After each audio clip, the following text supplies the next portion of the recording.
menghargai saya gitu. Dia udah menghina harkat dan martabat saya. Itu dia bicara sambil emosi, sambil nangis, mukanya merah. Baru bilang, baru dia bilang, jadi habis setiap pembicaraan dia habis berbicara dia ada diam, sisi diamnya untuk nangis begitu yang dia. Jadi baru dia bilang, dia lihat ke saya, dia bilang, memang harus dikasih mati anak itu.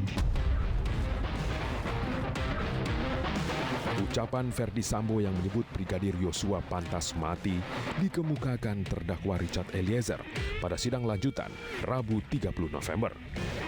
Menurut Ferdi Sambo, apa yang dilakukan Brigadir Yosua telah melukai harkat dan martabatnya sebagai seorang suami sekaligus Jenderal Bintang 2. Kesaksian Eliezer tersebut semakin memperkuat dakwaan jaksa penuntut umum yang menyebutkan Ferdi Sambo merupakan aktor utama yang merencanakan pembunuhan Brigadir Yosua. Tak hanya membongkar rencana Ferdi Sambo, Eliezer juga membeberkan peran Putri Chandrawati dalam menyusun skenario pembunuhan Yosua 8 Juli silam. Nah, sambil dia menceritakan itu sempat ngobrol sama ibu. Ibu kan di samping kiri. Ibu sempat ngobrol-ngobrol lah. Pembahasannya karena ibu suaranya pelan yang mulia. Saya minta maaf, saya tidak mendengarkan secara detail yang mulia. Tapi itu ibu membahas tentang CCTV. Pertama CCTV 23 yang mulia. Yang kedua tentang sarung tangan. Sampai bapak ada sempat kayak bisik juga ke ibu kayak, ibu nanti kan pakai sarung tangan. Tapi saya tidak bisa mendengar secara ini yang mulia. Tapi kayak bilang iya nanti pakai sarung tangan yang mulia. Fakta lain yang juga dikemukakan dalam sidang lanjutan pekan ini adalah adanya aliran dana di rekening Brigadir Yosua. Dalam sidang 28 November, Cuk Putranto, saksi sekaligus terdakwa obstruction of justice mengatakan barang pribadi Brigadir Yosua sudah dikembalikan ke keluarga di Jambi atas izin Ferdi Sambo, termasuk uang 150 juta rupiah milik Yosua. Bukan saya, tapi saya meminta kepada Romer untuk mengantarkan ke Provos. Yang memerintahkan Bapak untuk memerintahkan Romer untuk mengambil barang pribadi siapa? Saya jelaskan, jadi saat itu saya dihubungi oleh amen dari Provos, saya lupa. Kemudian untuk menyerahkan seluruh barang dari almarhum untuk dikembalikan kepada keluarganya. Kemudian saya menghubungi Pak Ferdi Sambo untuk menanyakan apa diperbolehkan untuk barangnya dikembalikan. Kemudian beliau sampaikan, silakan diserahkan aja. Kemudian saya minta tolong kepada Romer. Mer, tolong barang-barang dari almarhum untuk disiapkan dan diserahkan kepada Provos. Barang-barang dari almarhum Yosua yang diserahkan ke Provos karena saat itu untuk dibawa ke Polda, ambil oleh Provos Polda Jambi. Oh, pada saat diambil, coba silakan saudara jaksa tunjukkan pada penasihat hukum. Namun Samuel Huta Barat, ayahanda Brigadir Yosua mengatakan hingga kini masih ada sejumlah barang yang belum diterima keluarga. Termasuk uang di rekening Brigadir Yosua yang dikabarkan mencapai ratusan juta rupiah. Barang almarhum yang belum sampai sama kami ada beberapa item. Di sini ada 10 item itu yang belum sampai sama kami. Rekening dan ATM. Nah ini yang sangat perlu. Buku rekening ataupun ATM, BRI, BNI, Mandiri, BCA. Sampai saat ini kami tidak tahu di mana keberadaannya.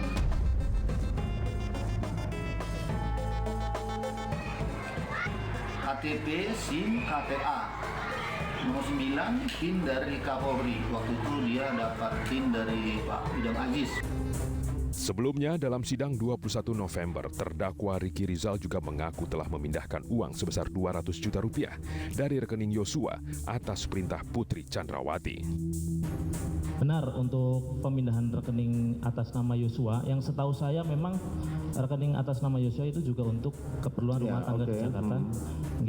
Saya lakukan atas perintah dari Ibu Putri Sambo, karena yang bersangkutan sudah almarhum. Pemindahan itu melalui M-Banking, melalui HP yang saya pegang, dan satunya yang memang dipegang di Jakarta, tetapi saya tidak tahu apakah dipegang oleh almarhum Yosua terus-menerus atau bergantian. Untuk rekening saya, memang saya ikut Pak FS dan Ibu Putri Sambo sejak Februari 2021. Setelah itu pembukaan rekening tadi disampaikan tanggal 5 Maret.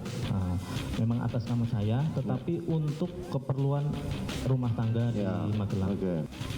Tak hanya keberadaan uang di rekening Brigadir Yosua yang masih misterius, publik juga dikagetkan dengan beredarnya informasi nominal di rekening Brigadir Yosua dengan nilai hampir 100 triliun rupiah. Namun menurut Ivan Yustia Vandana, Kepala PPATK, nominal yang tertera di rekening Brigadir Yosua bukanlah saldo yang ada, melainkan batas plafon tertinggi pembekuan rekening perbankan yang lazim dipraktikkan. Sementara itu, terkait uang debit senilai 99 triliun rupiah dalam rekening Brigadir Yosua, pakar hukum tindak pidana pencucian uang Yenti Garnasih dalam perbincangan dengan Ainus TV menyebutkan diduga kuat ada praktik pencucian uang. Dulu Indonesia mengatur bahwa semua transaksi yang 500 juta ke atas atau lebih, meskipun dari hasil legal, itu harus dilaporkan oleh bank kepada PPATK.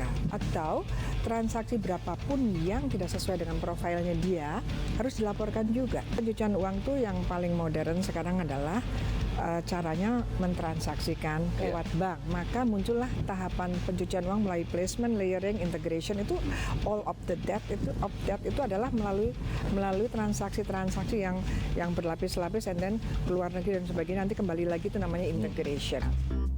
Berbeda dengan Yenti Garnasih, anggota Kompolnas Yusuf Warsim menduga uang di rekening Brigadir Yosua bisa jadi terkait dengan motif pembunuhan. Dalam pembunuhan berencana dan obstruction of justice harus tetap kita kawal.